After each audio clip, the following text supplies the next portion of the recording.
Dependência química, um assunto complicado, delicado, que envolve muito sofrimento do dependente químico e das pessoas que o acompanham, familiares e amigos. O dependente químico é uma pessoa doente, ele tem uma doença crônica, ou seja, não tem cura, mas tem sim tratamento. Qual que é a sensação do dependente químico em relação à droga? É como se ele estivesse submerso na água, pensa uma pessoa submersa na água, e o tubo de oxigênio fosse a droga. Então, se você tira aquele tubo de oxigênio, a sensação que ele tem é que ele vai morrer. Por isso que ele não consegue ficar sem a droga, por isso que ele faz qualquer coisa para conseguir a droga. Vende o que quer que seja que esteja dentro de casa. Os dependentes químicos, eles são extremamente inteligentes. É uma característica marcante do dependente químico. Ele é inteligente e ele faz qualquer coisa para conseguir respirar, para conseguir a droga. E aí, o que eles fazem? Mentem e manipulam.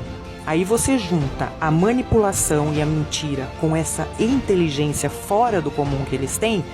Quando você menos percebe, ele já te deu um capote, já tá lá usando a droga. O dependente químico não escolhe essa vida. Ninguém escolhe essa vida. Ele precisa de tratamento como qualquer outra doença crônica. Qual é o ciclo?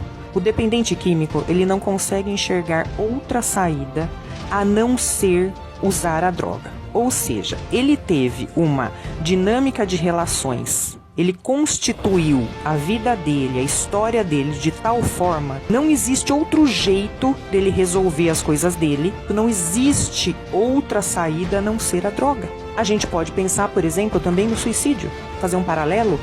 A pessoa que pensa em suicídio é a mesma lógica. Ela está olhando para os problemas dela e a única forma que existe de acabar com esses problemas é acabando com a vida.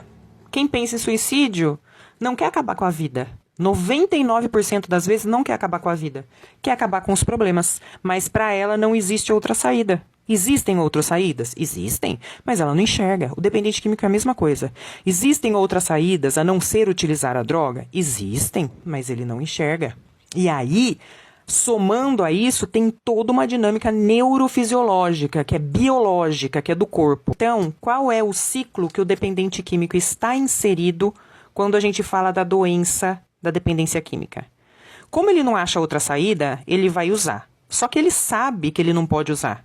Ele sabe que a vida dele está no buraco, ele sabe que ele está no fundo do poço e ele sabe que é a droga que está fazendo aquilo com ele. Só que ele não consegue ficar sem, lembra? Ele precisa respirar. Então ele vai lá e usa. Aí tem aquele pico, né, da droga, de bem-estar, enfim. Depois aquilo passa. Quando passa o efeito da droga, ele cai na real de novo. E aí é insuportável, porque ele sabe que é aquilo que está levando ele pro buraco, mas ele não consegue ficar sem. Aí ele começa a sentir culpa, se sentir a pior pessoa do mundo, se sentir horrível, chora, e fala com a família, e fala que não é aquilo que ele quer, e a família sofre, porque tá vendo, né, que realmente ele tá sendo sincero, e está sendo sincero, porque ele não escolhe aquilo pra ele. E aí o que ele faz pra amenizar todo esse sofrimento? Ele usa de novo. Pico de dopamina, pico de bem-estar, passa o efeito da droga, culpa, desespero, autopunição, O que ele faz pra amenizar isso? Usa de novo. Então, ele fica inserido nesse ciclo vicioso, terrível, com muito sofrimento. É muito sofrimento, mas é muito sofrimento mesmo. Os familiares que estão aqui me assistindo, as pessoas que são dependentes químicas que estão aqui me assistindo, sabem do que eu estou falando.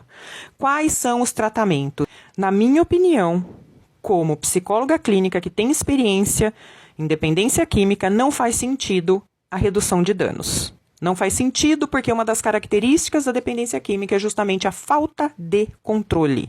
Você não tem controle perante o uso da substância, você tem que admitir a sua impotência perante a substância. Enquanto você lutar com ela, você vai perder. Vai perder porque é uma questão neurobiológica e de constituição psíquica, de dinâmica psíquica.